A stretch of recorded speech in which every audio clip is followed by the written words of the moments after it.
Yeah, this is another episode of Mrs. Z and Fifth with your host, Zaccheus and the Fifth General. Zaccheus, what's going on today?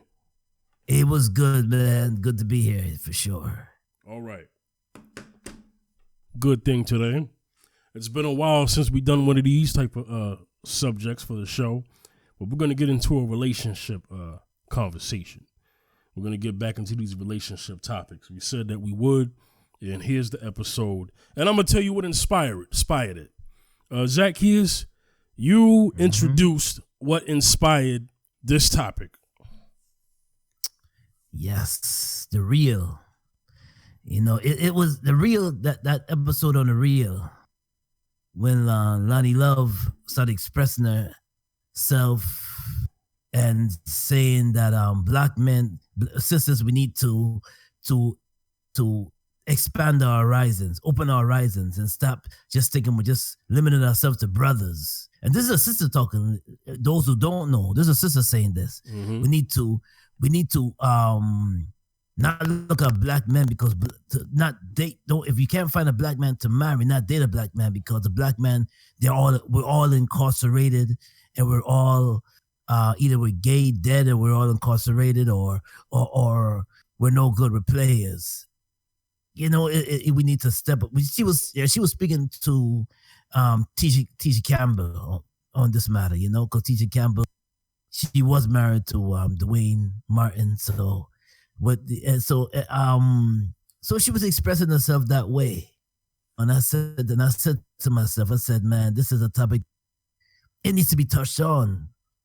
If we ain't touch on this topic, then there's gonna touch on this topic, but this is a topic that is a hot topic, and we need to touch on because. I can't believe that she would actually say that in front of a whole audience. I mean, this is something that I just think that we just keep to ourselves. But this woman. Well, we're gonna play the clip. You know, we're gonna play the clip, and let me just introduce the topic. So, on this, the question was, why are black women least to marry outside their race? And they did some research, and they read off of something that I've been knowing for a long time. The research was really about why black women are the last to get married, also outside their race. So there's two parts there. There's sisters being the last to get married, and also within that same number, those sisters are least likely to marry outside their race. Okay? So what I'm going to do is go into the clip, okay? Because we're going to get this started. So Lonnie Love of The Real. On this show, they also had Tisha Campbell as a guest. So we're going to get into that. If anybody knows what the show The Real is a talk show, daytime talk show similar to The View. Similar to The View, but not. Okay? All right, we're going to get into Lonnie Love's clip, and then we're going to get into our response. Historically, black women have always been loyal to the black race, and especially black men. And so there was all this fear of not dating outside their race because they felt like they were being disloyal. Loyalty is a good word to describe that. Yeah. And the thing is that the truth of the matter is, and we've talked about this before on this show, is that the pool of black men, especially as you get older, gets smaller. I find that I have a lot of my sisters who are like in their 40s, their 50s. They have their degrees, they've raised their children, and they find themselves alone. Now, if you are in that, I would suggest that, yes, if you want to find a black man, try to find a black man, but also open up your pool because life is short and love should be available for everybody. And to piggyback off what you just said, I think that's another reason why in my culture, they encourage you to date within your race because they want to, it's what they're used to. It's what all they know. And they actually say that? And they don't always feel comfortable to try to speak the other language. You know what I'm saying? But then I'm first gen and I can speak English. So as long as you speak English, we got a fighting chance. You know what I'm saying? But I do want to say that if you aren't comfortable with dating outside your race and you are of English speaking, you should just take a second to think about why is that? Because God forbid you've been tainted with any ideas of other races or any, old stigmas from your family that might be habits that won't be healthy for you today in the dating world. Does that make sense? Yeah, I'm just curious. You said they said you should probably stay within your race. Obviously, you it's just a comfortable because thing. of language. Did you ever feel, and this is for all the women, that your families ever kind of made you feel like we'd prefer that you stay in the race? See, I think I had the opposite effect in the sense that I'm actually a product of an interracial, Correct. Marriage. I am biracial. So I actually, contrary to some people's belief, I have dated every type of race. Okay, let me stop that. That was Tamara Mallory just talking. Tamara basically was saying she's biracial, so her standpoint on dating is a little different, and her exposure is a little different, and her experience is different. Before that, we had the woman, I don't know her name, but she's Asian. I think she's Korean or something like that. Jermaine Mai?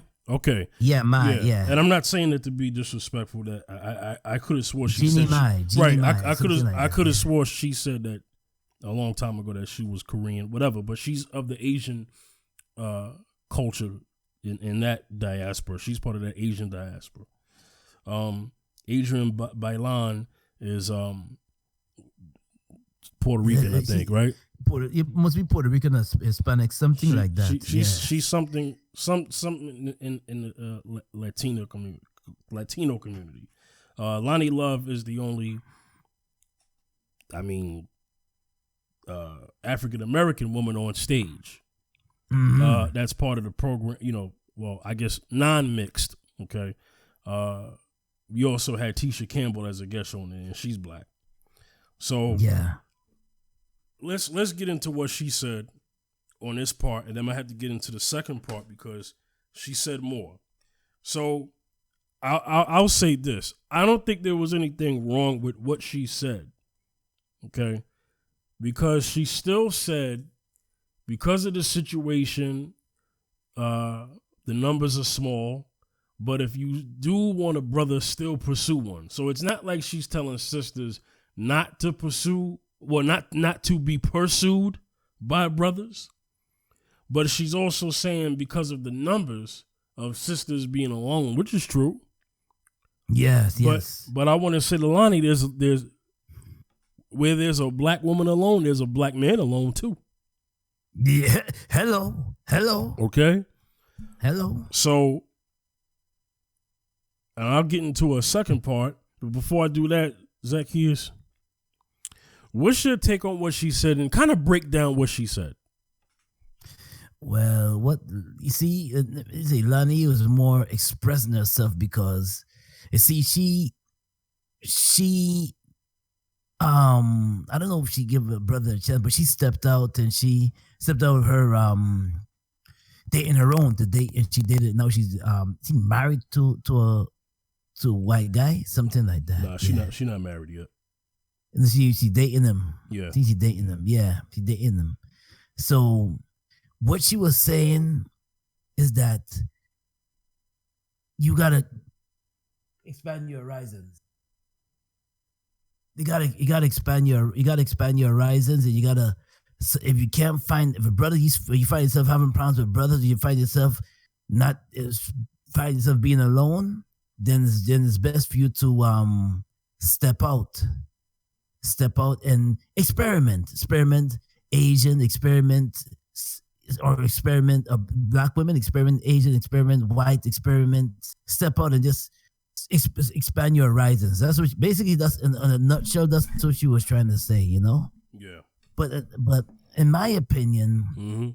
and I'm gonna go on what Fifth General said, because that is so true. Because I have friends that are black, male, and single. Yeah. Quite a few of them. Yeah. And quite a few of them. I'm one of them. I'm single. Exactly. So 32 and single. Yes. So my point in saying is that, yeah, you say it for the black women too, but there's also some lonely brothers that's looking for a good woman too. Mm-hmm. A good black woman. Black and looking for black women, and I'm gonna say it, and I'm gonna jump and I'm gonna say this too. Yeah. That sometimes God has put someone underneath your nose, but you overlook them. You overlook them because you're looking at his money, Ooh, we're gonna maybe address that. We're gonna address that. Maybe you're looking at what kind of car he drive. We're gonna or address maybe that. you're looking at his status. Yep. But he's a good brother. Mm-hmm. He and a lot of this. I'm just gonna say it. I'm gonna jump on two sides now. I'm gonna just say this. Mm-hmm. A lot of sisters pick until me when I'm as a West Indian is a West Indian saying they pick until you pick nothing. My mother used to tell me that. Mm-hmm. But it's a thing like this. Sometimes the sisters are selective of what they want. So as time goes on, they looking for status, looking for his money. Nothing wrong with looking for a man with status and money. Nothing wrong with that. But I'm just saying. But sometimes you got to be able to look beyond that, because sometimes it's not always about money. It's not always about what he drives. It's not always about these things. Sometimes you got to look at his character. Sometimes you got to look at his spirituality. Sometimes he could be a good brother that you look, but you just look up because certain things you're looking at, and you just don't want to. You're looking at him and you're like, nah, you say he's just, for some part reason, you're saying he's just not my type. You know? Can I say something real quick and get back to you? You go ahead. Because a wise man, what you're saying to me relays into what was told to me. A wise man once told me that a man in society is judged by what he excuse me, let me say this again, I almost burped. Sorry, audience. A wise man once told me that a man is not judged by who he is first judged by what he has. And a lot of people have followed that method, but I want all women to understand this, including black women, is that are we looking at the staple and examples from dating from our oppressors? Because if we are, then here's where we put ourselves at a disadvantage. Because on one end, a system that was fought and killed for and blood was shed for, raped and pillaged, that system goes into the favor of them, not black men. So sisters, if you're looking at black men the same way white women look at white men, it's not the same. And we can't look at it from that angle. We can't look at our sisters from that angle too. We can't be looking at our sisters like how the world views white women. Because let me tell you something right now, and this is a fact. White women, and this is not to be disrespectful, but white women are number one in adult entertainment. That means stripping and pornography. But white women are not. Stereotyped for being whores. But sisters are only, my God, I mean, a very small percentage of this nation, okay?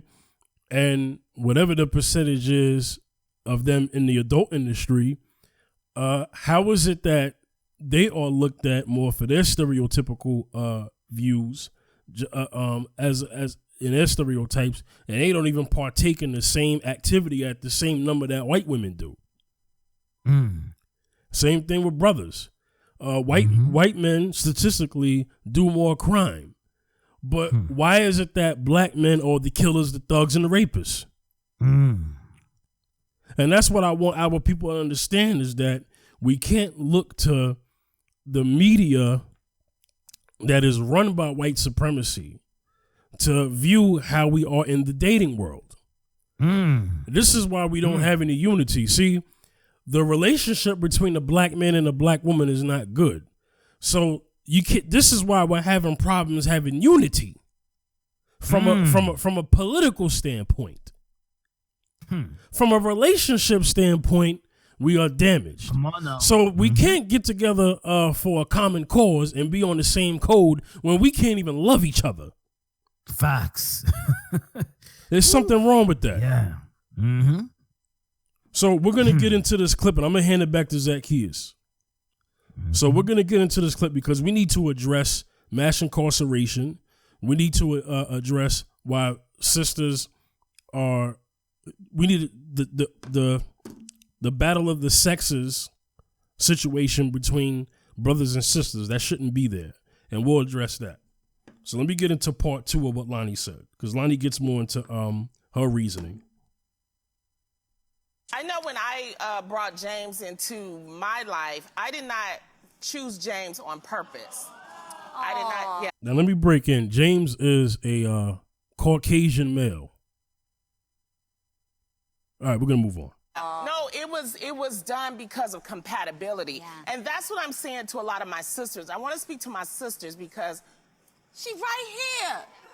Oh, Yes. Johnny.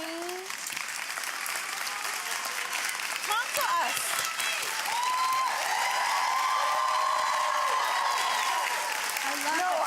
I because of mass incarceration, there's a lot of, there's some people that it's just not available. Yeah. And I'm just tired of seeing my sisters alone. You are a good woman, and you deserve to have happiness. You deserve to have happiness like everyone else. And the issue here that we're trying to, walk eggshells over is why do you feel like you can't go outside if you're raised without someone? I will say it then. I feel... This is Tisha Campbell I feel talking. Like what they said. I feel like I would be turning against them. Right. That's real. That's what I'm saying. And And you're I'm not. so glad you were honest Because about you will have people actually criticize you Yeah. for it, and that's the reality. Yeah. I didn't know how much criticism I would get once I introduced my boyfriend to the world because of my lifestyle at home. Everybody was so, welcoming. But the moment I went to the Billboard Awards, I'll never forget it. It was the first time this American sweetheart experienced so much hate, and I didn't This is Tamara understand talking. it. So I'm really happy that we are talking about this now. Yeah. Yeah. Don't be afraid. Love. Don't be afraid. Love is love. And that's the beautiful thing about Yeah. God, and I hope, heaven. The thing is we're going to have all different types of races there. Yeah. All right, that's it. I can't take it anymore. Respectfully, I can't take it anymore. Yeah. Okay, enough of that. Zaccheus, I'm gonna hand it back to you. She said because of Lonnie said. And let me just say one thing. I don't have this is not attacking Lonnie, but we want to speak to the mentality of somebody of a Lonnie Love out there. I don't know Lonnie Love's experience in the dating world, but I'm pretty sure there's plenty of brothers who want that. Well, want her. I don't want to say that like she's a piece. But listen, she if she is in love with this man that she's with, God bless her. I don't have no problem with that. But she mentioned mass incarceration. Let's get into that. Yeah. She said availability, lack of availability with brothers, and she said because of mass incarceration. Let's get into that, Zaccheus. Let me tell you something. Let me tell you something good, man. I mean, this America is systematically set up for brothers who are locked up to are falsely accused all the time of a crime they didn't do. Falsely accused of a crime they didn't do. Now she's talking about systematically, but it's designed for us to be. It's called systematic slavery. It's mental slavery. What Bob Marley used to speak about. Mm-hmm. It's slavery. Yes, it's not only slavery in the mind, but we're also this is a different type of slavery now we're dealing with. Massive incarceration. Because you see, if you look at certain documentaries, if you do some reading, you find that the incarceration has increased over the decades. It has increased. Meaning that the more black and Hispanic male is locked up every day for minor stuff and getting locked up for being falsely accused of things we didn't do. So for her for some sisters to sometimes say that, I feel that they don't understand the depth of brothers being falsely accused. Yes, there's some brothers. Yes, we cause that we're our own enemies, and sometimes we do crime. Yes, it's true. I'm not saying that we don't do crime. Well, just like everybody else who does crime. Exactly. I'm not saying that. But all I'm saying is that I don't know Olani's life or world. I don't know. But all I know is that a lot of single brothers are passed over. There's some brothers that probably looked at her and she probably was like, nah, not my type. A lot of brothers are passed over because of certain things that women look at, or certain things that sisters look at. Mm-hmm. You know, it's going back to like, no, okay. Yeah, a lot of us are incarcerated, but not all of us are incarcerated. Thank you. Never even seen a jail cell. Never even stepped foot in jail. Don't even have a record. How about that? Yeah, which is a beautiful thing. Yes. So you're talking about he said because she was kept on stressing that a lot of us. She's talking about the incarceration, how high the incarceration, and yes, it is high because it's systematically set up that way. So it's the system is systematically set up that way. So it's to stop us and to stop our flow.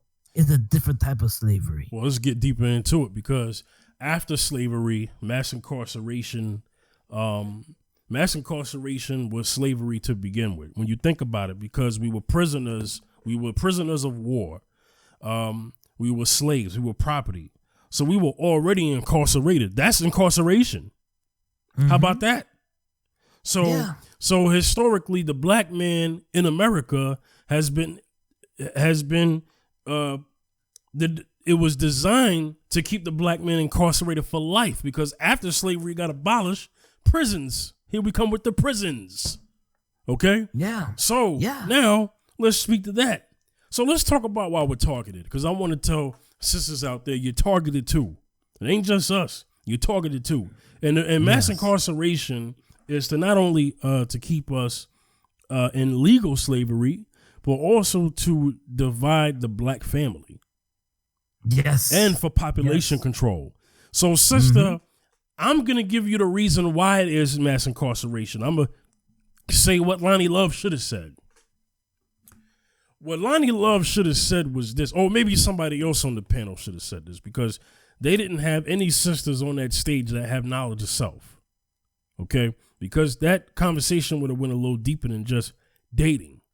So let's not talk about lack of availability. Now, I saw a thing on 2020. This was some years ago, right? And there was a group of sisters on there. No, it wasn't 2020. It was Dateline. It was a Dateline special. And it was about, and this brother was a life coach / dating coordinator, matchmaker coach, whatever you call him. He was like Hitch, like Will Smith's character in the movie Hitch. And basically, he met with a couple of sisters. The sisters were very accomplished, and when I mean accomplished, I mean college degrees and career women. You know what I'm saying? No man, no kids, but a lot of degrees, probably a lot of debt. Anyway, I said that not because they're sisters, but because college puts all of us in debt. That's just what college does. That's what college does, okay? College and credit cards and all types of stuff makes us slaves to debt. Anyway, so career women, they talked about what they wanted in a man. Now, the brother said that one of the sisters talked about men being, well, you know, the good ones are either married. Then she said, and all the other brothers are probably either in jail, dead, or gay. That's what his sister said. Mm-hmm. So then now the brother, the coach, the life coach, he said that not all of them, but a lot of the sisters, and he also deals with brothers too in matchmaking. He gets more women clientele than men clientele, because you know men have a more of a exposure of a social life to meet women as opposed to women meeting men. So it's very different. That's why you see more women than the men in these things, because women they want to get to a point when they want to get settled down, have family and stuff like that. I'm sorry, I'm long-winded. Let me get to the point. So one of the sisters, he said his survey of the women and his estimation of what he got was a lot of the sisters, when they looked what they look for in a man, it was, oh, he got to be tall. He got to have this type of income, because they had good income, so they wanted a man to either match their income or be greater than their income. They wanted him to not have any kids and stuff like that, which is understandable. These are single women who don't have any kids, and these women are like in their 30s and 40s, by the way. And you know, and basically, what the man has, he has to have college degrees. He has to go to college just like I did. Like, that's what the, sisters were saying. He got to have this, and that. He said that a lot of the stuff that he got from them, most of it was about a man's possessions and his status, as opposed to his looks. He said the looks came in as far as the height. He said they wanted tall women, 6 feet and above. Now, when he said that he found some men that kind of fit their criteria, the only thing was these men didn't make as much money as one made the same money, but he wasn't 6 foot, but he was still taller than her. But he wasn't 6 foot, so it was a problem. Another situation was, well, he had what he had, but he might have had a kid once or two, or he might have been married before. Like, these women didn't want anybody who was married before, so you had a guy who was divorced and stuff like that. Now, when he talked to the men, he kept it real. He said the men were kind of like more physical. I want a woman that looks like this. I want a woman who looks like that. And what men last cared about was the money that they have, the car that they drive. So he said that the women were more so focused on what the man has, and the men were more focused on what the woman looks like. So their whole thing was, a lot of the women got to a point where, okay, what he looks like is what he looks like. Okay, but what does he do? As where a lot of the men was like, hey, we're going to tell you what she does for a living. And a lot of the men were like, okay, well, what does she look like? So that's where the difference was. So, I mean, I will say that being picky can happen on both sides. You should be selective. Yes, you should. And then also we need to get into this thing. These women who he talked to wanted all this stuff, but I wonder if these women had any time to date. Let's speak to that. Because if you don't have a schedule to date, then you're not ready. Let me talk about my own experience. And Zaccheus, I'm gonna get this right to it. I'm saying this because I'm single. So here's the situation. So for somebody like me, who wants to date, who's serious about having a woman in my life and someday getting married and stuff like that, one of the things that I had to recognize is this. Number one, I had to be available. Because if I'm not available, then I can't even take a woman out.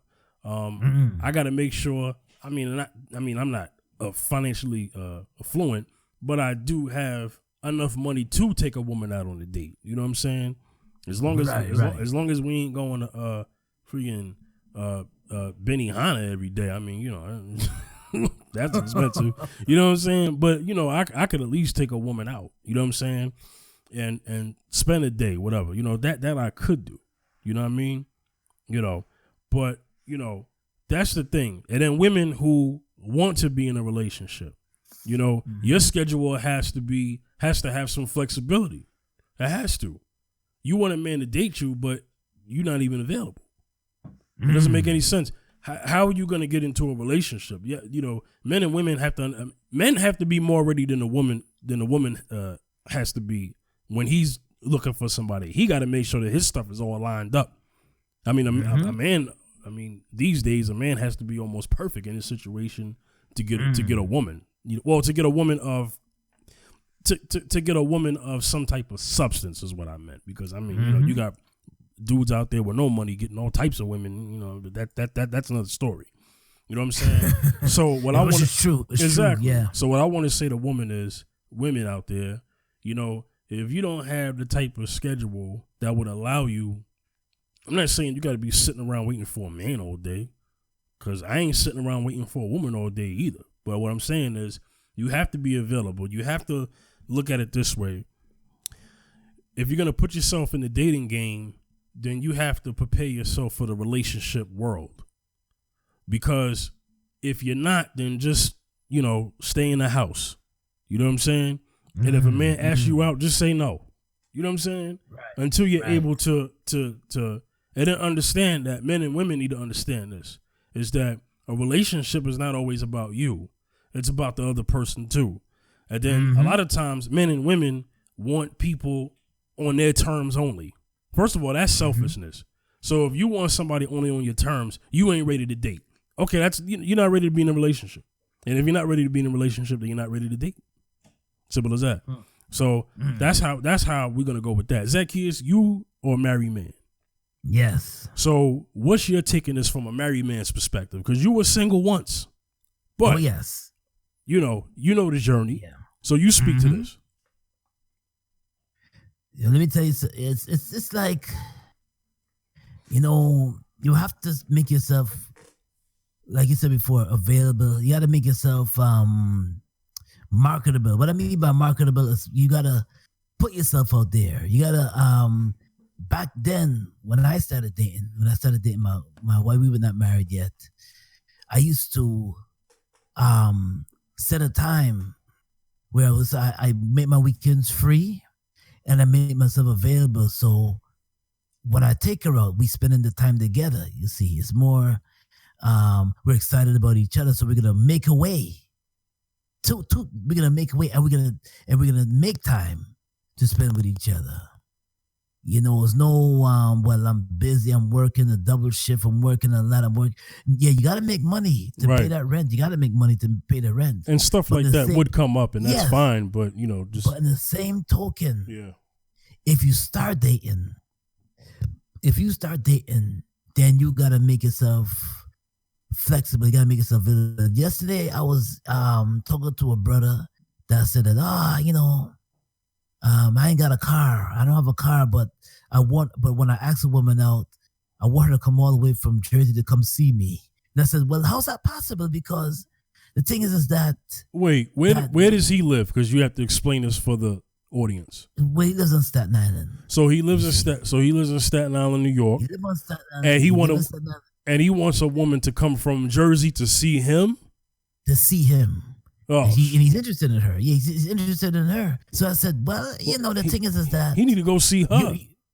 You're a man. You're asking her out. Yeah. So you got to flex yourself to go see her. Yep. It's not, I mean, yeah, you're not... Oh, I understand you're not driving, but that's another situation. You got to take care of yourself.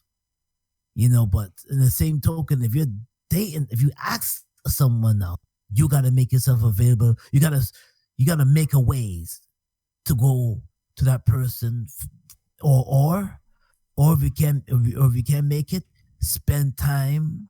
You spend time texting. You spend time on the phone. There's many ways to contact somebody that you're interested in. Or spend time online, you know. But I always say this, and I will tell any couple, to anybody this: if you're seeking someone, you got to put yourself out there. You're not gonna get anyone if you just sitting and waiting in the house and hoping to get and staying single and waiting to get and dreaming about getting married, and you're not making yourself, you're not putting yourself on the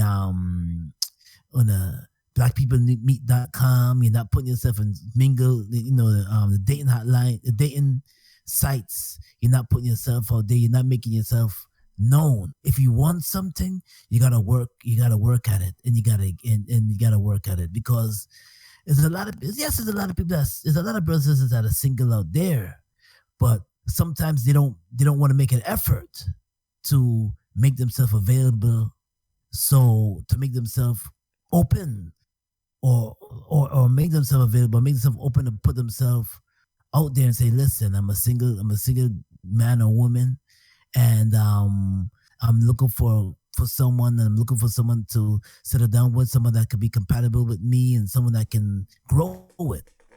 Sometimes you you got to take a leap sometimes. It doesn't happen overnight. And sometimes you might run into a lot of bumps, meaning that you might date one or two people and they may not be compatible with you. And then eventually you meet that one. But when you meet that one, the first mistake people look at, from a man's perspective, is the first thing he looks at. Okay, you look at the physical look, but also look if she can grow with you. Also look if she is a ride-or-die, meaning that she is willing to ride with you, meaning that she's willing to work with you, meaning that she's willing to enjoy your company. Fight in the struggle with you. Yeah, enjoy your company. And that's what it is, enjoying each other's company and enjoying and having that compatibility where you can enjoy each other's company and you're excited to see each other. You know, and vice versa for the women. Yeah. You know, you meet a good brother out there, but you're looking at certain things. You say, okay, he ain't got that. He ain't got this. Okay, you know what? He's off the market. Then you're looking at these things, but you know what?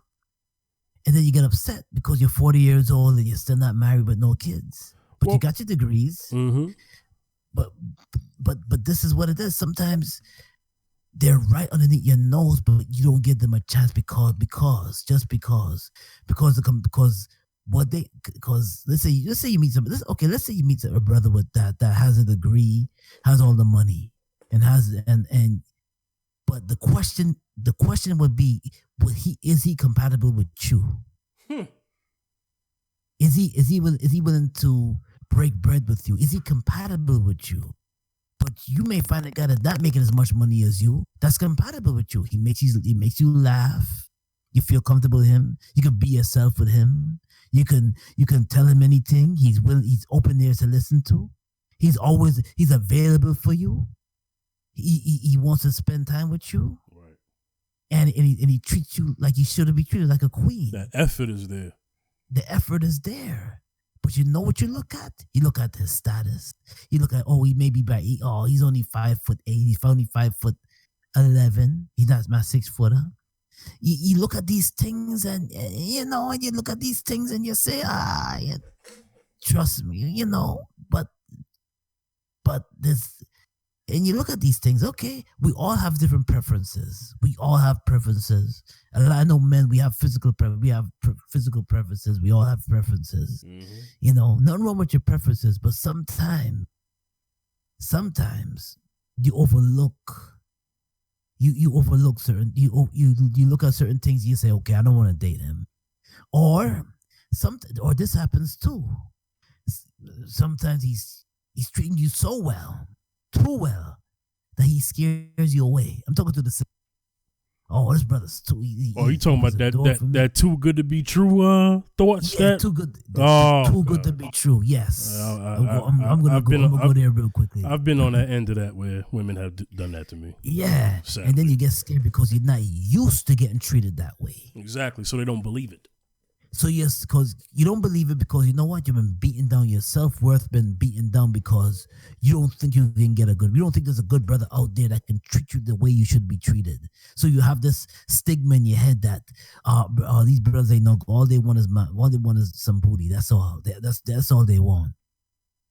No, some of us are spiritual. Some of us don't think that way. Yeah. Stop putting all of us in a box. That's what I'm saying. Look, because I'm going to give it back to you. Mm-hmm. Let's talk about the black man and the black woman. Mm-hmm. So, the black man and the black woman deal with each other back in the days on this type of basis, even though we had laws like segregation and stuff like that after slavery, is that a lot of brothers and sisters understood that we need each other and we need to fight for each other and fight the system of white supremacy. That was they were on code to some degree back then when it came to that. Then you got all the stuff that was put in place to attack the black man because they tried to get the black woman, but the black woman stayed with the brothers because in slavery, there was a lot of sisters being raped by black women. I'm sorry, black women were being raped by slave masters, and they tried to make black women, particular slaves, as bed wenches, and these slave masters were married. So they were married, and their white wife couldn't say nothing, because back then all women didn't have no rights. So the white woman couldn't say nothing. The white woman had to sit by, and even though she was mad because, her husband was out there raping a man, but white women weren't leaving their men back then. They're going to leave what? First of all, slave masters, if you own slaves, you were considered rich back then. Yes. Okay? Yes. So a white woman wasn't going to leave that wealth privilege that she had sitting up under that home. Because even that white woman herself could be raped by her husband. Can't say nothing. Yeah. But that same white woman could go out there and kill a brother or a sister at will. You know what I'm saying? So it's not like that white woman was trying to liberate all black men and women in slavery. No, that didn't happen. They just fell in line because they were being oppressed too, but not in the same rate that our American descendants. I mean, our slave descendants, ancestors. Sorry, our slave ancestors who were slaves here, and so the thing is that the black men and the black women still got married during, after slavery. The relationship between the black man and the black woman was still there. Then you got all this stuff that came into play, laws coming into play, to try to separate the black man from the black woman. So that's why they throw brothers in jail like it was nothing. Put sisters on programs like welfare and stuff like that. You just have kids, and then the government to take care of you. But understand this: you can't have no man up in that home. Otherwise, we gonna take away them services. If anybody's seen that movie Claudine, y'all know what I'm talking about. Okay. Yeah, Claudine. Yeah, classical. James Earl Ray. If they saw a man's clothes, it's a problem. But you had other women who weren't black, and they were put on these same programs, and their men were still in the home. But that's another conversation. Yeah. So the point I'm trying to say to our sisters out there is this: instead of just putting your hands up in surrender and saying, because brothers are out there targeted, this is for the sisters out there who are thinking halfway and saying, you know what, I know all brothers are not criminals, but yes, they are victims of mass incarceration. But for the sisters who think like that, don't just throw your hands up in surrender and say, you know what, then that's it. Then I ain't even going to even let a brother even talk to me then. Because of this being the truth. No, sister and brother, how about we get together and fight this oppression that keeps putting us in situations where we're being mass incarcerated and mass targeted. That's what should happen. We should be banding together. Okay? And secondly, I want to say to sisters out there, date whoever you want. That's fine. Whatever it is. But understand that black men and women do not have the same experience in interracial dating than white people do. Let me explain why. Because from the dawn of time, a white man or a white woman can date you and everybody else who's non-white and still benefit from white supremacy. Hello? But a black person cannot do that. So you're already at an unfair advantage in the dating world when you interracially date. Yeah. Especially with white men and women. So I just want brothers and sisters to understand that. If you think that white supremacy for you is going to get a little less complicated, if you date somebody white, you think you're not going to have to deal with that anymore? Do you know that back in the days, and still to this day, that if a brother was even looking at a white woman, he was hung from a tree. Emmett Till. Yes. And he was a kid. 14 years old. Understand 14. what the new lynching is, because they can't put you on ropes. But you know what cops could do, because this happened to a brother somewhere. I don't know where he was. He was with a white woman. The police rolled up on him. They tased him and put him in a chokehold. All because he was with a white woman. In the year 2019. Now, that's not rope, but it's still strangulation. Yes. Wow.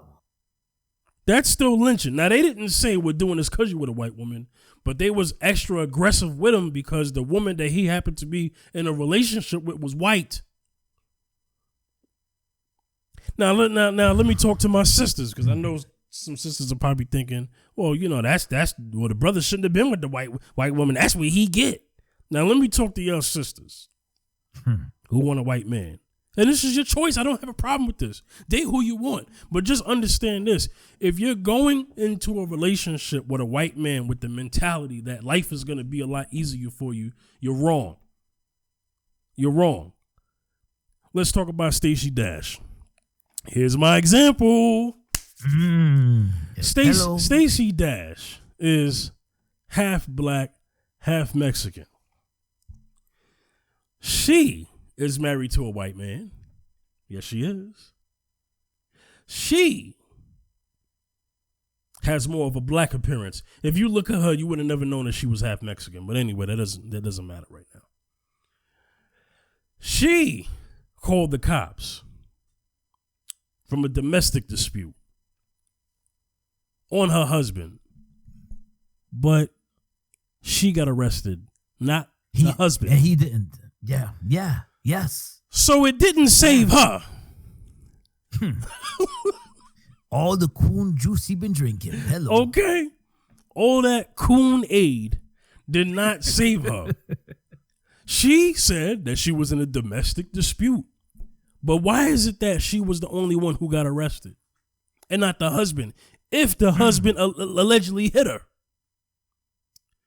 Because the story is that I guess they were swinging on each other. So if you were swinging on each other, then I would think that both people should get locked up, right? Both of them should get arrested, right? He didn't get arrested, she did.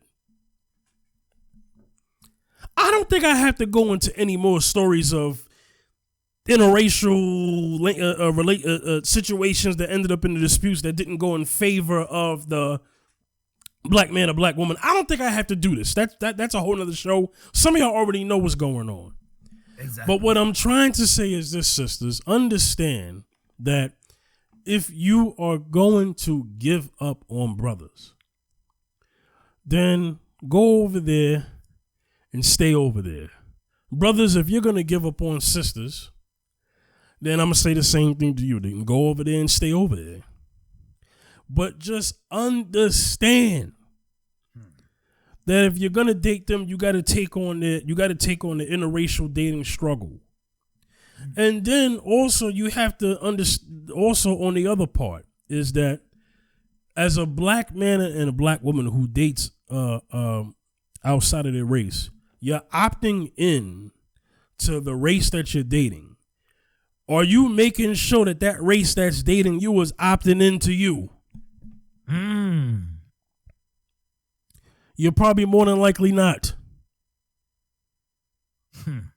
Meanwhile, you're with a woman who is of a culture that's not your own, and therefore, when you have a police brutality situation or anything pertaining to a black cause, she basically tells you you're on your own. Exactly. What sense does that make? Let me ask a question. Go ahead, Zaccheus. Take all the time you need. I didn't said so much. Go ahead. I'm gonna ask a question. I'm gonna ask a question to the brothers and sisters who say they're gonna give up on brothers and sisters, and they're gonna date white women, or they're gonna date somebody else of a different diaspora. Do you think if you marry that white woman, or you marry a black woman, do you think you marry that white man? Do you think that those people that you married are going to contribute to the black community? Do you think that they're gonna contribute to the black community? Meaning that 99% won't. yeah, you think that they're gonna contribute? That's the question. Because you think that they're gonna contribute? Because yes, I understand they have some black folks that don't even contribute to their own community. Mm-hmm. By any means, they don't. But you think by dating, just saying, I believe in compatibility, and I believe that okay, and I'm gonna say okay that whoever you feel comfortable with and whoever God lead you to, date them. Right. But you got to make sure they're on your side. Make sure that they're ready. That meaning make sure that they're with you. Mm-hmm. So let's say now you're in a situation and you are in handcuffs and you think your nobody's gonna fight. How much do you think your nobody's gonna fight with you? And a woman is accusing you of touching her and raping her. Do you think your nobody's gonna come and help you or be by your side in a situation like that? Because when the going gets tough, you see who's on your side. That's all I'm saying. You really see who's on your side. And I've seen situations where okay, you interracial date. You did interracial dating, but certain things went down and all of a sudden now they turn on you. Now all of a sudden now you're no good no more. No, they call you all the N-word, you're no good no more, and you're this and you're that, and don't you trust me, I'll get you locked up. Like a white woman said to a black man, I get you better not raise your voice. Say quick to call the police. I know a young Mexican man who's in a relationship with a with a white woman, a Caucasian woman. And when he threatened to break up with her, well, not threatened, but he said he wanted to break up with her, and she said, if you break up with me, I'll tell the police you raped me. Wow. He's not black, he's Mexican, but she knows her white privilege. Hello. And to this day, they're still together. I'm not making this up. He lives in Texas. So he's with her because out of fear. Yes. He so badly wanted a white woman because he believed that they were better than his women, Mexican women. Yeah. And so the first white woman I don't know if it's the first one, but the white woman that he actually ends up getting with says that to him when he wants it to be over. Mm-hmm. He's trying to find ways to get out of a relationship. He's trying to relocate. She's saying that she's going to follow him. And lock him up. Now, let me just say that I'm not saying this about all white women. But what I'm saying is white women are taught this from birth, whether it's from their parents or or in society. Is the whole goddess effect, and if they don't have blonde hair, they're going to bleach their hair blonde. You know what I'm saying? And that is that America will have sympathy for you. Therefore, they will believe everything that you say. This is something that was taught to them. All you got to do is watch TV, listen to certain conversations, and also see the situation in that Amber Geiger case where she basically killed Botham Jean. But why is it that in that courtroom, somebody who was a murderer was able to turn it around to the point where she actually became the victim in that case? Yeah, she started to cry. People started because people. She's a victim. People started to feel sorry for her going to prison. I ain't never seen nobody feel that way about Bill Cosby. But anyway, that's another conversation. Yeah, exactly. Yeah. So this is the things that I'm talking about. Is that you have to watch. You have to watch who you get with, even within your own race, right? We teach that. But even outside of your race, you got to be even more careful because you'll get with a situation where somebody is saying that they're going to tell people that you raped them. I mean, what the heck is that? You know what I'm saying? and I hope this message is being taught properly. What I'm trying to teach is this. This is going to come off kind of crazy. I'm not trying to tell people not to date outside of their race. That's not what I'm trying to do. I'm just trying to tell you that if you're gonna do it, it better be with genuine intent.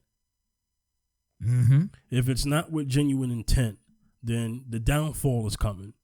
It's coming. Mm-hmm. That Negro wake-up call is coming. Mm-hmm. If you haven't had it already. And just because somebody's having sex with you doesn't mean they love you. Mm-hmm. Hello. Okay? Slave masters were having all types of rape because it wasn't sex. And any sex back then couldn't be refused if you was black. Okay? Yeah. So, don't get that confused with. Mm-hmm. So you better do it with genuine intent. You better. Yes. Otherwise, you're going to have a problem. And I'm speaking from somebody who used to engage. Myself used to engage in interracial relationships a very long time ago. So I have experienced that. Mm-hmm. I went into it with genuine intent, but I can't guarantee that the women that I dated dated me with genuine intent. I can't even guarantee that. I can't. I know what it was on my end, but I don't know what it was on their end. Okay, so learn. Speaking from somebody who's been through that. Okay, it better be with genuine intent. Zaccheus, let me hand it back to you, and I'm gonna ask you a question before we get up out of here because we're gonna have to close.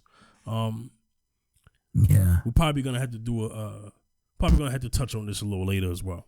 So yeah, here's the thing. Going back to why black women are the last to get married, plus get married outside their race, and black women being loyal and stuff like that. Lonnie, I want to tell you also that black men are very loyal too. Black women have been loyal, of course, but black men are very loyal. All you got to do is look at the great black men who have been the main vocal point of who have been the main drivers of leading us out of the struggle. A lot of black men, strong black men, fighting. So you can't say they was loyal. They was loyal. Right. There was more brothers out there on the front lines, vocally speaking and putting their bodies on the line than black women. But that's not what this is about, because I also want to tell Lonnie and people who think like Lonnie, this is not a question of who's targeted more, black men or black women. We know what the numbers are. We know they're black men, but we shouldn't be in competition with each other. And that's what white supremacy has done to us. It's put us in competition with each other. We don't have anything. The black man doesn't hide anything from the black woman as far as from a socio-political and economical standpoint. There's nothing that we have that we're keeping you from. We're not denying you of jobs. We're not denying you of your civil rights. We're not denying you of these of education. Black men have never done that to sisters. Okay? So my sister, we're in this together. And let's kill that noise. Yes. And stay on and get on code together. We can do this. I believe in it. I believe in you, and I hope you believe in me, black woman. That's my final thought. Zaccheus, you go. Yeah, my final thought for tonight is that, sisters, if you see a brother out there trying to be right by you, he's talking to you, and you're comfortable with him, and he's feeling you and you feeling him. It's like dating each other, and you're thinking about dating them. Don't just shun him away and say he might type. You know what? He ain't got ain't got the kind of money. He not, you know, he's not driving the kind of car. Give the brother a chance. Don't overlook him. You know, don't overlook him. And say, "Oh, I'm just date. I want to date a guy with so much status." Don't know, brothers.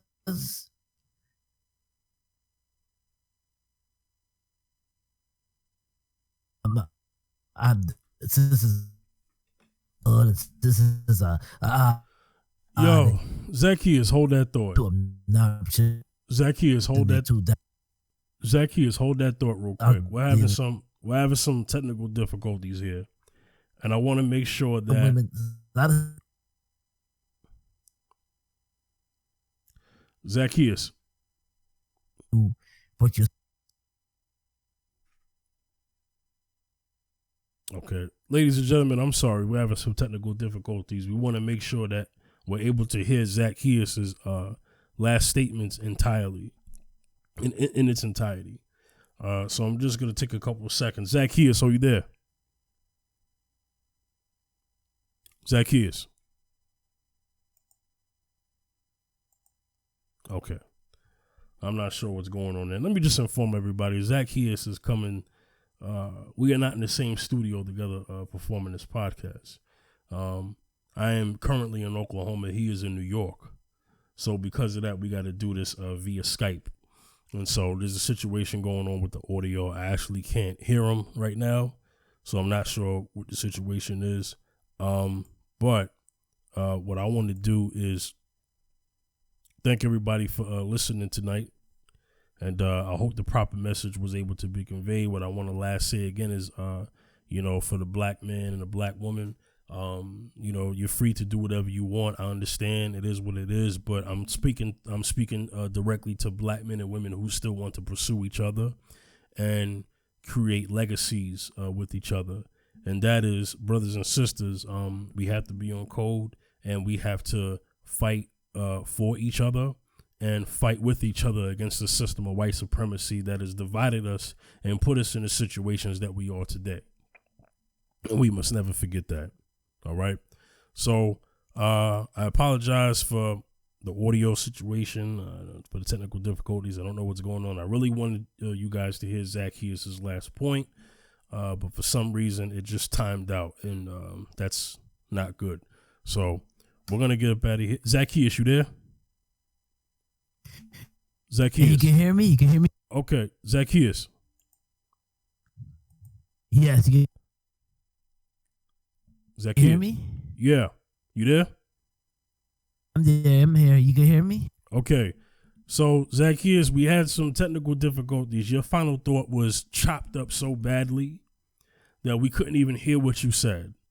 Hopefully, if I have you speak now, you're able to get that out. So that the message that you want to convey, can be said to the audience. We're going to try one more time. Zaccheus, your final thought.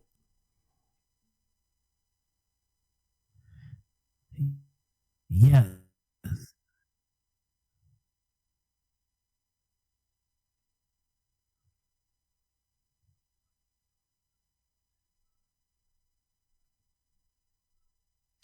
Yeah, my final thought is that, brothers and sisters, chance. Don't just overlook this. My brothers, look, don't look us, don't look at her sister for her body. Just see if you're compatible with her. You know what I'm saying? And I'm not saying that they just stay sisters, but I'm just saying that this.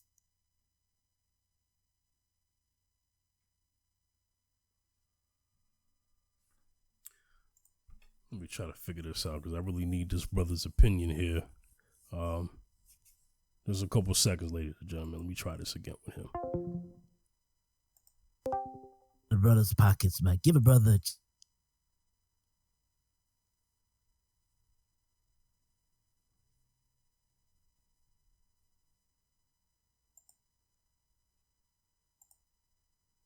Zaccheus, you there? Zaccheus. Zaccheus, you there? Zaccheus. Hello? Okay, I can't. I'm sorry. I'm gonna have to end the show. We're gonna try to figure this out. I mean, we were doing so good the whole show, and all of a sudden the program wants to act up. All right. So we're gonna Zaccheus, you there? Okay, we can't do this. I don't know what happened. All right, so we're gonna have to end the show. I want to thank everybody for listening. We'll see y'all next time on the next episode of Mr. Z and Fifth. All right, peace.